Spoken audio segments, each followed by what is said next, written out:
Next, 16th one. What were the conditions of the Treaty of Srirangapatna? Treaty of Srirangapatna was inevitable for Tipu. Justify. So ಇವಾಗ treaty of ಶ್ರೀರಂಗಪಟ್ಟಣದ ಒಪ್ಪಂದ. Okay, treaty ಅಂತಂದ್ರೆ ಏನು ಮಕ್ಕಳೇ? ಒಪ್ಪಂದ. So ಈ ಒಪ್ಪಂದಕ್ಕೆ ಕಾರಣಗಳೇನು, ಅಥವಾ ಈ ಒಪ್ಪಂದವನ್ನ ತಪ್ಪಿಸೋದಿಕ್ಕೆ ಆಗಲಿಲ್ಲ ಅಲ್ವಾ? ಸೊ ಅದು ಇನ್ನೆವಿಟೇಬಲ್ ಅಂತಂದ್ರೆ ಅನಿವಾರ್ಯವಾಗಿತ್ತು ಟಿಪ್ಪು ಸುಲ್ತಾನ್ಗೆ. ಯಾಕೆ ಅಂತ ಕೇಳಿದ್ದಾರೆ. March 2020, June 2015 and June 2018 question paper. ಈ ಮೂರು ಕ್ವಶನ್ ಪೇಪರ್ ಅಲ್ಲಿ ಬಂದಿರುವಂತಹ ಪ್ರಶ್ನೆ ಇದು. ಸೊ ನೋಡೋಣ ಇವಾಗ answer. Will see the answer. Tipu signed treaty of Srirangapatna in 1792. 1792ರಲ್ಲಿ ಟಿಪ್ಪು ಸುಲ್ತಾನ್ ಅವರು ಬ್ರಿಟಿಷರೊಂದಿಗೆ ಟ್ರೀಟಿ ಆಫ್ ಶ್ರೀರಂಗಪಟ್ಟಣ ಒಪ್ಪಂದವನ್ನ ಸಹಿ ಹಾಕಿದರು. ಸೊ ಕಂಡೀಷನ್ಸ್, ಯಾವ ಕಂಡೀಷನ್ಸ್ ಮೇಲೆ? ಕಂಡೀಷನ್ಸ್ ಅಂತಂದ್ರೆ ಏನು? ಇಲ್ಲಿ ರೂಲ್ಸ್, ರೆಗ್ಯುಲೇಷನ್ಸ್. ಓಕೆ, ಸೊ ಯಾವ ನಿಬಂಧನೆಗಳು, ನೀವು ಕನ್ನಡದಲ್ಲಿ ಹೇಳೋದಾದ್ರೆ ಇದರ ನಿಬಂಧನೆಗಳೇನು ಅಂತ ಕೇಳಿದ್ದಾರೆ. ನಿಬಂಧನೆಗಳು ಏನೇನಿದ್ವು? Tipu was forced to part with half of his kingdom. So ಅರ್ಧ ರಾಜ್ಯವನ್ನ ಟಿಪ್ಪು ಕೊಡಬೇಕಾಯಿತು. Tipu was forced to part with half of his kingdom. So ಅರ್ಧ ಸಾಮ್ರಾಜ್ಯವನ್ನ ಕೊಡಬೇಕಾಯಿತು.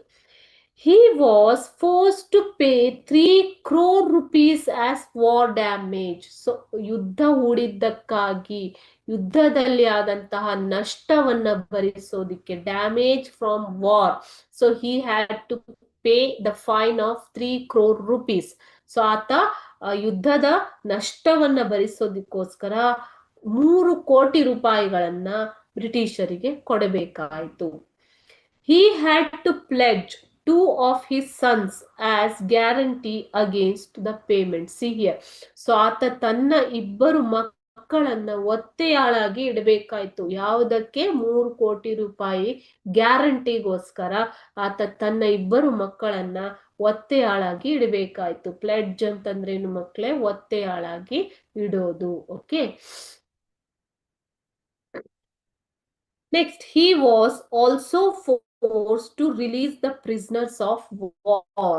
ಸೊ ಸೈನಿಕರನ್ನ ಏನು ಒತ್ತೆಯಾಳಾಗಿ ಇಟ್ಕೊಂಡಿದ್ದ, ಪ್ರಿಸ್ನರ್ಸ್, ಜೈಲಲ್ಲಿ ಇಟ್ಕೊಂಡಿದ್ದಂತಹ ಸೈನಿಕರನ್ನ ಆತ ರಿಲೀಸ್ ಮಾಡಬೇಕಾಗಿ ಬಂತು. ಓಕೆ, ಸೊ ಇವೆಲ್ಲ ಏನು? ಟ್ರೀಟಿ ಆಫ್ ಶ್ರೀರಂಗಪಟ್ಟಣದ ನಿಬಂಧನೆಗಳು, ಕಂಡೀಷನ್ಸ್. ಈ ಕಂಡೀಷನ್ಸ್ ಮೇಲೆನೆ ಟಿಪ್ಪು ಏನ್ ಮಾಡಿದ್ದು? ಶ್ರೀರಂಗಪಟ್ಟಣದ ಒಪ್ಪಂದಕ್ಕೆ ಸಹಿಯನ್ನ ಹಾಕಿದ್ದು ಮಕ್ಕಳೇ. ಏನು ಸಹಿ ಕಾರಣಗಳು? ಹಾಗಾದ್ರೆ ಏನು ನಿಬಂಧನೆಗಳು? Tipu was forced to part with half of his kingdom.